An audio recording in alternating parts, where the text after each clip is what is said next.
नमस्कार दोस्तों, आप देख रहे हैं आधुनिक गुरु the science behind every pixel. दोस्तों, पिछला वीडियो हॉटकी और यूनिट सेटअप पर आधारित था। यदि आपने उसे नहीं देखा तो उसे एक बार जरूर देख लें।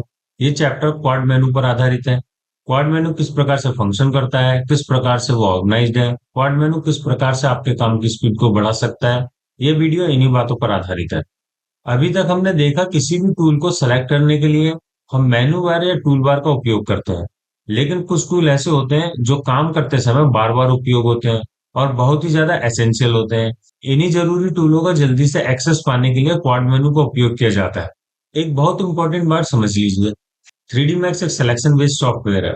सिलेक्शन बेस्ड सॉफ्टवेयर का मतलब होता है व्यू कोड में जो ऑब्जेक्ट सेलेक्ट होगा उसी से संबंधित टूल भी एक्टिव होंगे।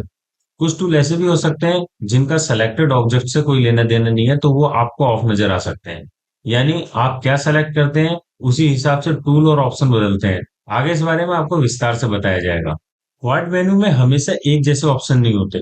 इसमें कौन कौन से टूल और ऑप्शन दिखाई देंगे यह पूरी तरह इस बात पर निर्भर करता है कि हमने सीन में क्या सेलेक्ट किया हुआ है। अभी इस सीन में हमारा कोई भी ऑब्जेक्ट सेलेक्ट नहीं है। ऐसी स्थिति में व्यू कोड के किसी खाली स्थान पर माउस का राइट क्लिक करके क्वाड मेनू खोलिए। क्वाड मेनू मुख्य रूप से चार हिस्सों में बटा होता है। लेफ्ट साइड में दो टूल बॉक्स होते हैं, लेकिन अभी कुछ भी सिलेक्ट नहीं है। तो जो क्वाड मेनू खुला है, इस क्वाड मेनू के केवल दो ऑप्शन ही दिख रहे हैं। पहले हिस्से में डिस्प्ले से रिलेटेड टूल होते हैं, दूसरे हिस्से में ट्रांसफॉर्म से रिलेटेड टूल होते हैं। आप यहाँ देख सकते हो कुछ ऑप्शन अभी ऑफ भी है। उदाहरण के तौर पर यहाँ आइसोलेट का ऑप्शन ऑफ है, क्योंकि हमने कोई ऑब्जेक्ट सेलेक्ट नहीं किया है। यदि हमें किसी ऑब्जेक्ट को आइसोलेट करना है तो पहले उस ऑब्जेक्ट को सिलेक्ट करना होगा। जैसे ही ऑब्जेक्ट सेलेक्ट होगा, आइसोलेट का ऑप्शन भी ऑन हो जाएगा। खाली जगह पर लेफ्ट क्लिक करके इस क्वाड मेनू को बंद कर देते हैं। यहाँ पर आपको दो बॉक्स और एक लाइन दिखाई दे रही है। अगर मैं इस वाले बॉक्स को सेलेक्ट करके क्वाड मेनू खोलूं तो अब ये क्वाड मेनू इस बॉक्स के हिसाब से खुलेगा। आप देख सकते हैं क्वाड मेनू के नीचे वाले भाग में कुछ एक्स्ट्रा ऑप्शन आ गए और जो कुछ बटन पहले इनएक्टिव थे वो एक्टिव हो गए। ये दूसरा वाला बॉक्स सिंपल बॉक्स नहीं है, इसे मैंने एडिट पॉली में कन्वर्ट किया हुआ है। अब इस बॉक्स को सिलेक्ट करके क्वाड मेनू खोल लेते हैं। आप देख पा रहे हैं क्वाड मेनू में लेफ्ट साइड में दो टूल बार ऐड हो गए। नीचे वाले टूल में अभी एक ही ऑप्शन है।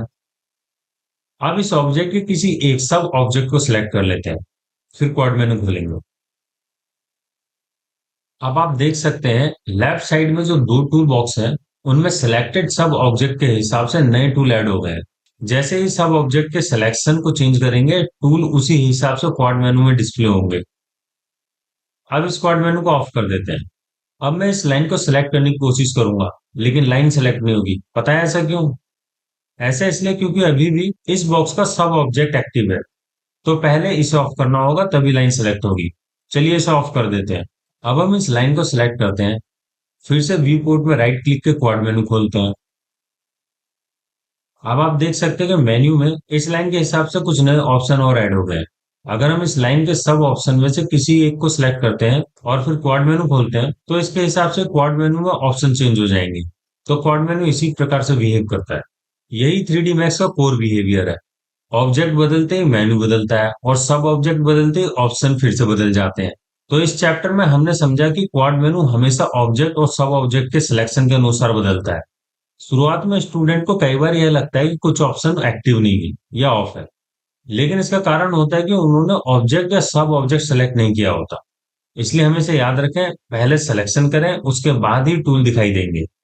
चलिए अभी स्क्वाड मेनू में से हम आइसोलेट सिलेक्शन को समझते हैं। व्यू पोर्ट के किसी खाली स्थान पर राइट क्लिक कीजिए, क्वाड मेनू खुल जाएगा। यहाँ आपको आइसोलेट सिलेक्शन का ऑप्शन दिखाई देगा। आइसोलेट का मतलब होता है किसी चीज को अलग थलग कर देना। 3D मैक्स में यह ऑप्शन बहुत इंपॉर्टेंट है।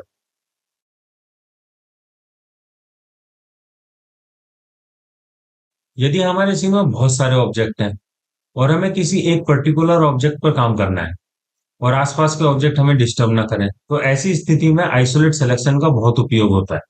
हमारे सीन में कई ऑब्जेक्ट मौजूद हैं। अगर हम टी कोड को देखें तो यह टेबल के सेंटर में नहीं है।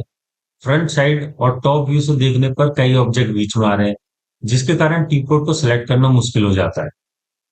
इस समय हमें दो ऑब्जेक्ट पर काम करना है। टेबल जिसके सेंटर में टी कोड लाना है, टी कोड जिसे मूव करना है। तो ऐसी स्थिति में पर्सपेक्टिव व्यू में जाकर टेबल और टी कोड दोनों को सिलेक्ट करें, फिर माउस का राइट क्लिक करके आइसोलेट सिलेक्शन को अप्लाई कर दें।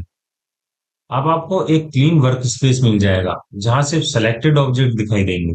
अब अलग अलग व्यू में इसकी पोजीशन सही करते हैं। कीबोर्ड में एफ बटन दबाकर फ्रंट व्यू में आकर पोजीशन एडजस्ट करें।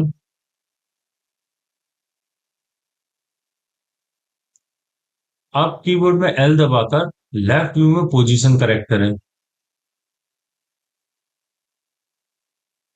अब वापस पर्सपेक्टिव व्यू में चलते हैं। यहाँ पर आपने एक बात नोट की होगी, मैंने मूव टूल क्वाड मेनू से ही सिलेक्ट किया है, ऊपर टूल बार से नहीं। मूव, रोटेट, स्केल और सिलेक्शन टूल को क्वाड मेनू से या फिर हॉट की से ही एक्टिव करना चाहिए। जब आप इनको क्वाड मेनू से यूज करना अपनी आदत बना लेंगे तो आपको ऐसा लगेगा कि ये टूल हमेशा आपके टिप पर रहते हैं। जब काम पूरा हो जाए तो राइट क्लिक करें और क्वाड मेनू में से एंड आइसोलेट सेलेक्ट करें। आइसोलेट सिलेक्शन हमें फोकस इन्वायरमेंट देता है। काम करते समय हमारा ध्यान केवल ऑब्जेक्ट पर ही होता है, जहां हम बिना डिस्ट्रक्शन के काम करते हैं।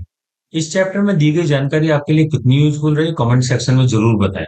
और 3D मैक्स सीखने वाले अपने दोस्तों के साथ इस वीडियो को जरूर शेयर करें। दोस्तों, आप इसी प्रकार से हंसते खेलते सीखते रहिए। याद रखिए, जब आप सीख रहे होते हैं तो देश की तरक्की में अपने हिस्से का योगदान दे रहे होते हैं। आप देख रहे थे आधुनिक गुरु, the science behind every pixel.